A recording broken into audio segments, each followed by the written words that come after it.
इसमें भी लोग कागज देते देते परेशान हैं। सारे लोग इस सरकार से उब चुके हैं कि हमको कोई और दूसरा काम नहीं करने देना चाह रहा है, हम अपने रोजी रोटी के लिए काम नहीं कर पा रहे हैं, बल्कि ये कागज लो कागज दो, कागज लो कागज दो। फिर कागज देने के बाद जब कर्मचारी के पास जाओ तो अंदर से घूस मांग रहे हैं। ये कहां? नमस्कार, आदाब, सलाम, सत श्री अकाल दोस्तों। इस वक्त हम सिकटी विधानसभा से आपको तस्वीरें दिखा रहे हैं। मेरे साथ जो है आरजेडी के संभावित प्रत्याशी, सबसे प्रबल दावेदार प्रत्याशी अपने आप को कह रहे हैं, राकेश विश्वास जी। आज इनसे जानेंगे सिकटी विधानसभा को लेकर के इनके पास क्या विजन है और किस तरीके से पार्टी इनके अंदर अगर वाकई टिकट देती है तो ये क्या करना चाहेंगे सिकटी विधानसभा से। सबसे पहले राकेश विश्वास जी, मेरे चैनल में स्वागत है। आपका भी बंधुओं को हमारे तरफ से नमस्कार है। आप आए हैं हमारे यहाँ, और ये जो सिकटी विधानसभा है, ये सिकटी विधानसभा में लोगों को जो पिछले कई पंचवर्षीय योजनाओं से जो विकास का रूपरेखा होना चाहिए, वो ठगी का रूपरेखा यहाँ तैयार हुआ है। और उन्हीं के वजह से लोगों की मानसिकता बनी है कि इस बार हम लोग जो है नए लोगों को मौका देंगे और उनसे हम लोग जो है अपने विकास की चिंता करवाएंगे। आप पहले बीजेपी में भी रहे हैं, मंत्री भी रहे हैं, और आपने अभी आरजेडी में आने का फैसला कैसे किया, क्या रीजन था इसका? जिला के महामंत्री रहे, काम किए अच्छी तरह से, जहां भी रहे ईमानदारी से रहे। लेकिन भारतीय जनता पार्टी का जो उनका जो चलने का तरीका है, निचले स्तर के कार्यकर्ताओं को, जो ये स्थानीय नेता होते हैं, वो हमेशा दबा के रखने का काम किए। उनको कभी भी आगे ला करके जनताओं के बीच जाने का मौका नहीं। वो चाहते रहे कि ये कैसे चाहते रहते हैं अभी भी कि हमसे जो कार्यकर्ता आगे बढ़ने वाला है उसको कैंची लगा के काट के नीचे कर देना। सर, सिकटी विधानसभा क्षेत्र की सबसे बड़ी समस्या आपको क्या लग रही है अभी? जबकि आपकी जो लड़ाई होगी, यहाँ के विजय मंडल जो 5 बार एमएलए रह चुके हैं, 2 बार यहाँ से सिकटी विधानसभा से, अब बहुत ही क्या लग रहा है आपको, अभी भी क्या समस्याएं हैं? और आपदा प्रबंधन मंत्री भी हैं, तो उनके विकास कार्य को भी कैसे देखते हैं? देखिए, सबसे पहली बात है कि विधायक बनना लोग जो उनको चयन करते हैं, तो रोड पुल पुलिया तो कोई बनाएगा, अंगूठा छाप भी अगर विधायक बन जाएंगे तो सरकार के द्वारा जो राशि आएगी उसका काम करेंगे, लेकिन उस पैसे का भी लूट खसोट नहीं हो, इनकी भी चिंता किया जाना चाहिए। अभी तो माननीय मंत्री जी जो अभी हैं, तो 6-7 लाइसेंस अपने रिलेशन के लोगों को बना के रखे हैं, अपनी पुतहू को लाइसेंस बना के रखे हैं। जो लोग दूसरा रोड पुल पुलिया लेने आते हैं उनको धमकाते चमकाते रहे हैं हमेशा, और कहते हैं कि आप अगर लाइसेंस से जो रोड ले रहे हैं उस पर अगर आप काम करेंगे तो आपको जांच करा दिया जाएगा, ब्लैक लिस्टेड करा देंगे। डर से वो ठेकेदार भाग जाते हैं, फिर अपने 6 लाइसेंस पर काम करते हैं, और उन 6 लाइसेंस में जो काम होता है, अगर दम है तो अपना लाइसेंस में जो काम किया गया है उनकी जांच करा के देखे। एकदम बिल्कुल, कहीं गिट्टी है तो मिट्टी नहीं, मिट्टी है तो अलकतरा नहीं, कहीं अलकतरा है तो फिर 6 महीने में कैसे वो रोड उखड़ रहा है। आपदा प्रबंधन मंत्री बनने से क्या क्षेत्र का विकास नहीं हुआ है? कहीं ना कहीं वो अपने परिवार के विकास कर रहे हैं, आप ऐसा कहना चाह रहे हैं? बिल्कुल, अपना परिवार का ही विकास किए हैं। वो तो एक राजा के तरह रहने लगे हैं, आगे भी सेना पीछे भी सेना, और अपनी सुरक्षा के साथ एकदम ऐश मस्ती के साथ जाते हैं, कहीं बैठते हैं, आराम से चाय नाश्ता पानी पीते हैं और फिर वहां से निकल चलते हैं। कोई चिंता जनताओं की उनके। आपको सिकटी विधानसभा के लोग जो वोटर हैं वो आपको माने किस रूप में देख रहे हैं और आपको क्यों वोट करें? आपके अंदर वो क्या खासियत है कि आपको वोट करें? देखिए, हम पंचायत के मुखिया लगातार रहे, हमारी पत्नी मुखिया रही, और यहाँ पर जो हमने काम किया पंचायत में, लोगों को पता है, क्योंकि ये हमारा घरेलू क्षेत्र है सिकटी विधानसभा, लोग जानते हैं। फिर भारतीय जनता पार्टी में हमने जो लोगों के बीच जाकर के दुख दर्द में शामिल हुआ और हमेशा उनके पास खड़े रहे। फिर इधर जो राष्ट्रीय जनता दल में 1 वर्ष हुए हैं हमें, राष्ट्रीय जनता दल में आने से 13 महीनों में हमने जो लोगों के दुख दर्द में शामिल हुआ, लोगों के साथ खड़े उतरे। कोई भी, चूंकि यहाँ जो हमारे जो मंत्री हैं, वो उनसे तो क्षेत्र में ऐसा लग रहा है कि हम लोग नेता विहीन हैं, कोई मदद करने वाला नहीं है। कोई भी समस्या हो जाए तो किसी भी तरह का मदद किसी जनता को इनसे मिलने वाला नहीं है। इसलिए लोगों को एक विश्वास जगा हम पर, हमने वो 13 महीने में कर दिखाया जो उन्होंने 13 साल में नहीं किया। तो वो लोगों के बीच जाना, उनके दुख दर्द में शामिल होना, उनके साथ संकट के समय अस्पताल में जाके रुकना, फिर कई तरह की समस्याएं जो आती है उनके साथ उन समस्याओं का समाधान करवाना, जमीन से जुड़े हुए। मैं ये आपके जो पार्टी जो आरजेडी के जो आप पैदल चले आपने चुनाव लड़ने का फैसला किया है। तो आरजेडी की सरकार के जो खासियत है, बार-बार बने नीतीश कुमार ही सुशासन बाबू की सरकार, जब एनडीए गठबंधन में आते हैं तो सुशासन बाबू की सरकार हो जाती है। जैसे ही आरजेडी में जाते हैं तो जंगल राज हो जाता है। आप इसको किस तरीके से देखते हैं? नीतीश कुमार को तो पलटू राम ऐसे भी लोग कहते ही हैं, और नीतीश कुमार की मानसिक स्थिति भी गड़बड़ है। जब वो भाषण में कहते हैं कि प्रधानमंत्री को मुख्यमंत्री बना देते हैं, तो आप समझ सकते हैं कि उसकी मानसिक संतुलन कैसे बिगड़ चुका है। नीतीश कुमार से लोग अक्कज हो गए हैं, चाहते हैं कि कब ये गद्दी छोड़कर चला जाए। उनकी जो कुव्यवस्था है, सुशासन बाबू नहीं, वो कुव्यवस्था बाबू कहिए उनको। कोई अब नहीं रह गया किसी तरह का सुरक्षा, किसी तरह का व्यवस्था पूरे बिहार के अंदर उनके पास नहीं रह गया। क्या लग रहा है अभी उनके पास कोई विजन नहीं है? पिछले उनके कार्यकाल देखा जाए 5 जो फर्स्ट टर्म का कार्यकाल, दूसरा टर्म का कार्यकाल, उसमें तो वाकई बहुत विकास किए हैं। आपको नहीं लगता है कि ऐसा अभी ऐसे? देखिए, नीतीश कुमार का कभी भी चलने का तरीका ठीक नहीं था। नीतीश कुमार का जो विजन है, जो अब नकल का विजन है, अभी तो जो तेजस्वी जी बोलते हैं उसी का नकल करके वो कर लेते हैं। 400 से तेजस्वी जी बोले हम 1500 करेंगे, उसका नकल करके 400 से 1100 किए, और बोले तेजस्वी जी की 200 यूनिट बिजली देंगे तो फ्री में, तो वो जो है 125 यूनिट बिजली फ्री दिए। तेजस्वी जी बोले माई बहन मान सम्मान योजना के तहत हम 2500 रुपये महीना देंगे, तो वो घूस, एक तरह से महिलाओं को घूस वोट लेने के लिए 10,000 रुपया देने का घोषणा किए। कितना दिन टिकेगा वो 10,000, ये तो हम नहीं कह सकेंगे। लग रहा है सब चुनावी एजेंडा है। बिल्कुल चुनावी एजेंडा है। 25 साल में आप कुछ करवे नहीं किए, अभी जो है वोट लेने के लालच में आप प्रलोभन दे करके वोट लेना। क्या लग रहा है इस पर बिहार बदलाव के मूड में है? अगर तेजस्वी की सरकार में कितना लोग बिलीव करते हैं, जो तेजस्वी जी की सरकार जो 17 महीने पिछले बार के टर्म में रहा है, और ज्यादातर युवाओं का जो विश्वास जगा है, कहीं ना कहीं आप उसका असर कहीं देखने को मिल रहा है? बिल्कुल मिल रहा है। उस 17 महीने में 17 वर्ष के तरह परिवर्तन किए। उन्होंने दिखा दिया कि कार्य क्षमता हमारे अंदर कितना है, और उस कार्य क्षमता के बदौलत आज पूरे बिहार में लोगों को तेजस्वी जी पर भरोसा जगा है कि यह युवा अगर हमारे राज्य का मुख्यमंत्री बनता है तो इस राज्य में एक अमन, शांति और विकास का दौर चालू होगा, और एक ऐसा बिहार बनेगा जिसके हाथों तले कई राज्यों को स्वर्ग के तरह चमका दिया है अपने खून पसीनों के बदौलत।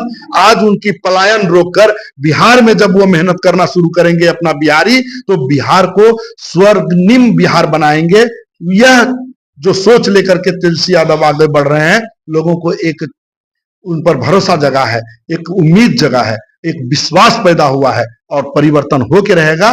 तेजस्वी यादव की सरकार यहाँ बन के रहेगी। पूरे देश में वोट चोर गद्दी छोड़ के नारे लग रहे हैं। क्या आपको नहीं लगता है कि एक प्रधानमंत्री एक गरिमाई पद है, बहुत गरिमा का पद होता है, और उस प्रधानमंत्री के ऊपर इतना बड़ा आरोप लग रहा है?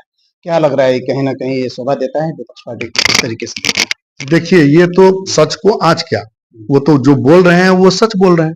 क्यों बोल रहे हैं कि आपने जो जनगणना कराया, 1 साल का समय दिया, जबकि वहां कोई कागजात नहीं उपलब्ध होते थे, और आज आप कई तरह के 13-12 आइटम, वो तो सुप्रीम कोर्ट आधार कार्ड को न लागू किया, लेकिन आपने तो आधार कार्ड को लागू नहीं किया। अगर आप आधार कार्ड को लागू करते तो ये काम आप 1 महीने में भी करा सकते थे, क्योंकि सबके पास आधार कार्ड उपलब्ध है। लेकिन आपने ऐसे ऐसे डॉक्यूमेंट मांगे, और जो बिहार से बाहर रह रहे हैं, पंजाब में जो कमा रहे हैं, दिल्ली में कमा रहे हैं, और जो विदेश में रह रहे हैं, वो कहां से आपको 1 महीने में कागजात उपलब्ध कराएंगे? तो ये वोट चोरी का मामला नहीं है, तो इसको क्या कह सकते हैं? यार मुद्दा बनेगा, कहीं ना कहीं लोग इससे प्रभावित हुए हैं। बिल्कुल, कागज देते देते लोग परेशान हो चुके हैं।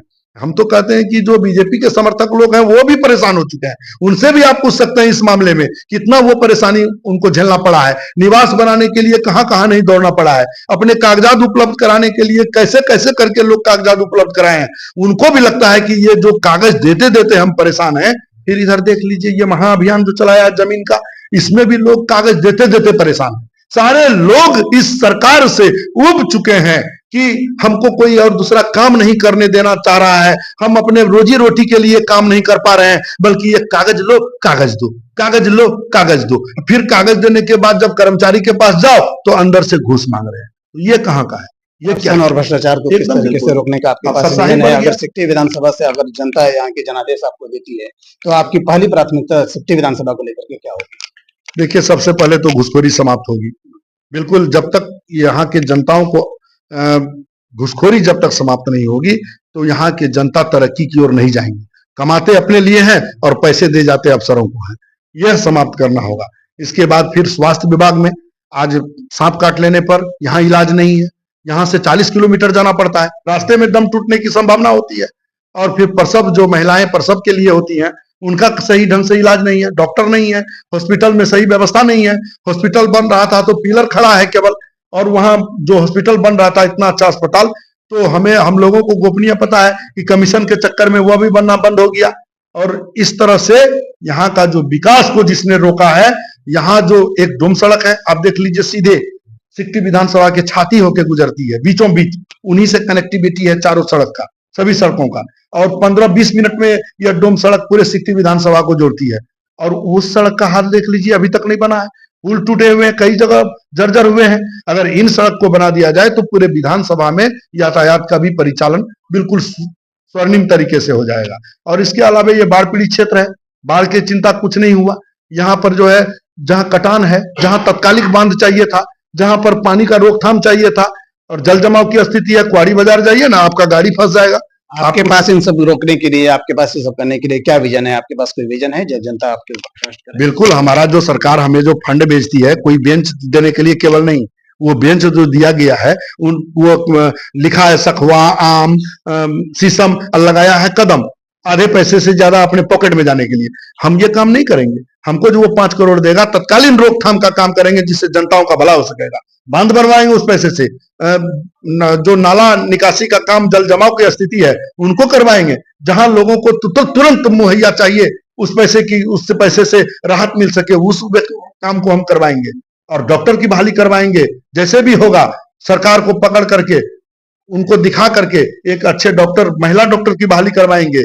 और ये लग रहा है बिहार में अभी जब से नीतीश कुमार की सरकार है, अफसरशाही और भ्रष्टाचार चरम सीमा पे, आप कैसे सैटिस्फाइड हैं? क्या इसको रोकने के लिए आपके पास कोई विजन है? बिल्कुल, सरकार बदलनी होगी इसको रोकने के लिए। नीतीश कुमार की सरकार रहेगी तो अफसरशाही ऐसे ही चलता रहेगा। कहीं न कहीं इससे जनता तो त्रस्त है, जनप्रतिनिधि भी त्रस्त है, उनकी भी कहीं न कहीं सुनवाई नहीं होती है। ब्लॉक स्तर पे जाएं या थाना लेवल पे जाएं, आपको क्या लग रहा है? अरे, बिहार सरकार है यहाँ पर, हमारे क्षेत्र में बगल में एक गोदाम थाना उसी का पंचायत में पड़ता है, और गोदाम थाना की गाड़ी लग जाती है इस डोम सड़क में। और जो यहाँ पर सब्जी फरोश लोग जो सब्जी ला करके बेचते हैं अपना जीवन यापन के लिए, उनसे 50-50 रुपया प्रत्येक गाड़ी के हिसाब से लिया जाता है। उनको जब ये हमारे बिहार सरकार के मंत्री नहीं रोक पा रहे हैं, अफसरशाही इतना बड़ा हुआ है, बार बार कहे जाने पर उस चीज को जब नहीं रोक पा रहे हैं, तो अन्य चीज को कैसे रोकेंगे?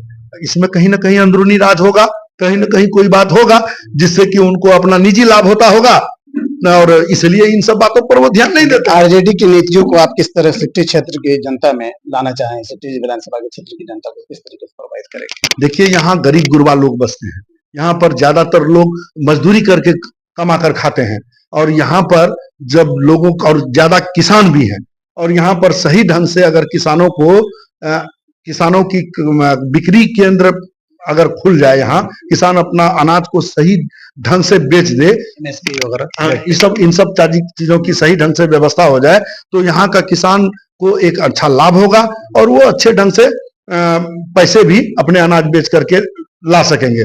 और यहाँ जो मजदूर किस्म का लोग है, पलायन को जब रोका जाएगा, उनको रोजगार उपलब्ध कराई जाएगी, तो एक सही उनको लग रहा है चुनाव में पलायन जो है सबसे बड़ी मुद्दा आपको नजर आ रही है, या फिर क्या मुद्दे होंगे आपके सिकटी विधानसभा को लेकर के, खासकर क्या मुद्दा होंगे? 80% जो है वोटर, पुरुष मतदाता आज भी हमारे सिकटी विधानसभा से पलायन करके दिल्ली पंजाब में कमा रहे हैं, और चुनाव के समय में उन लोगों को आग्रह करके बुलाना पड़ रहा है कि आप लोग आइए, अपना मतदान करिए, अपनी शक्ति को पहचानिए और अपना परिचय दीजिए। तो ये स्थिति है हमारे क्षेत्र का। इनको एकमात्र भरोसेमंद आदरणीय तेजस्वी यादव जी ही रोक सकते हैं। केवल सिकटी विधानसभा ही नहीं, पूरे बिहार के पलायन को रोक सकते हैं आदरणीय तेजस्वी यादव। अगर जनता, सिकटी विधानसभा की जनता अगर आपको जनादेश देती है, तो अगले 6 महीने में जो कौन कौन से प्राथमिकताएं होंगी जो आप पहला करना चाहेंगे? मैं 6 महीने की बात कर रहा हूँ ऑन कैमरा।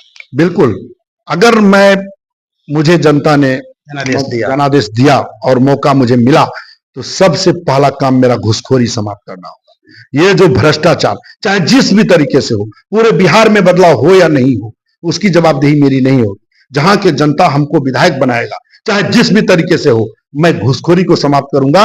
यदि घुसखोरी समाप्त नहीं करूंगा तो रिजाइन कर दूंगा। मुझे पद में बने रहने का कोई औचित्य नहीं बनेगा। क्योंकि मैं जनता का सुरक्षा का गारंटी लिया हूं। उनके 12 बजे रात में भी उनको आवश्यकता पड़ेगा, वो दुख में रहेंगे, तो मैं ऐश नहीं करूंगा एसी में बैठकर जो आज के नेता करते हैं। मैं उनके पास खड़े मिलूंगा, ये मेरा प्राथमिकता रहेगा। मैं एक और आखिरी सवाल आपसे करना चाहूंगा, जो भ्रष्टाचार और अफसरशाही से तो त्रस्त है ये, आपको जो शराब को जो लेकर के जो बहुत बड़ा मुद्दा बना हुआ है, शराब बंद है मतलब कागजी तौर पे, लेकिन शराब बंद होने के कारण जो सूखा नशा का जो चलन बढ़ा है, आज की युवा पीढ़ी जो बर्बाद हो रही है, आपके पास कोई विजन है इसके ऊपर लगाम लगाने का? देखिए, शराबबंदी का तरीका गलत हो गया। शराबबंदी पूर्ण शराबबंदी नहीं तो होनी। कागजों में बंद है, तो शराब तो डोर टू डोर पहुंचाया जा रहा है। सरकार कहीं ना कहीं इस पे फेलियर है। आपकी सरकार आती है तो क्या इस पर कोई आपके पास योजना है जो सूखा चलन को रोकने के लिए, नशा जो बढ़ा हुआ है? बिल्कुल, अभी देखिए युवाओं में जो लत लगा है, स्मैक का जो नशा, स्मैक का लत लगा है, वो सनफिक्स पीने का लत लगा है। युवा पीढ़ी बर्बाद हो रहा है। आपको क्या लग रहा है सिटी विधानसभा में क्या टारगेट है? बिल्कुल 100%, 10% को छोड़कर 90% कह सकते हैं युवा इसका लत लग चुका है। और ये बदलते बिहार की तस्वीर नहीं, बदलते भारत की तस्वीर बड़ी गड़बड़ बहुत चिंताजनक है, लेकिन इस पे किसी नेताओं का और किसी मंत्रियों का ध्यान नहीं है। क्या नहीं जा रहा है, ये तो चिंता की विषय है। इस पर लगाम एक ही तरीके से लगेगा। शराब जो बंद हो गया, लोग उनका विकल्प खोजने लगे, विकल्प के रूप में गलत रास्ते पर चला गया, और शराब तो बंद हुआ नहीं। अंदरूनी शराब का कीमत बढ़ गया। जो 20 रुपये में जो शराब उपलब्ध थी, 200 रुपये पीने वाले लोग तो बर्बाद हो रहे हैं, लेकिन जो बिचौलिए, जो धंधा करने वाले लोग, वो अमीर हो रहे हैं। उनका मकान बन रहा है, उनका दुकान चल रहा है, अफसरों की वाहवाही हो रही है, उनको कमीशन मिल रहा है, पदाधिकारियों को कमीशन मिल रहा है, शराब खुलेआम चल रहा है। कई ऐसे टोले हैं जहां बन रहा है घरेलू शराब, उनको आज तक निगरानी करने वाला नहीं है। चलिए, इसी के साथ दोस्तों, ये थे सिटी विधानसभा से राकेश विश्वास जी, जो हमारे सारे सवालों को बड़ी विभागी से जवाब दिया। मैं लास्ट एक बार सवाल करूंगा कि सिटी विधानसभा के खासकर युवा वर्ग को, जो आपके वोटर्स हैं और जो भी क्षेत्र की जनता आपको देख रही है, आप क्या मैसेज देना चाहेंगे? बिल्कुल, मैं युवाओं से कहना चाहूंगा, बदलाव करिए। ये जो टोकरी में जब आम सड़ जाती है तो उसको निकाल फेंकना चाहिए, उसको निकाल फेंकिए। जो आम सड़ चुका है उससे कुछ होने वाला अब नहीं है। और ऐसे भी कहावत है कि यदि हरवाह पुराना हो जाए तो वो जमीन कब्जा करना चाहता है। ढेर दिन हो गया एक ही हरवाह को रखते रखते, आप हरवाह बदल कर तो देखिए। आप जब हरवाह बदल दीजिएगा तो आपका खेत ज्यादा उपजेगा। आप अपने खेत को उपजाऊ बनाने के लिए, सिकटी विधानसभा में विकास करने के लिए, सिकटी विधानसभा में बदलाव लाने के लिए, शिक्षा, स्वास्थ्य और आपके साथ जुड़े समस्याओं का समाधान के लिए आपको बदलाव करना चाहिए। और आपको एक बार जनप्रतिनिधि विधानसभा में बदलाव करके देखिए, आपको निश्चित रूप से एक नया रोशनी, एक नया किरण, एक नया सिकटी विधानसभा दिखाई पड़ेगा। बिल्कुल, जैसा सर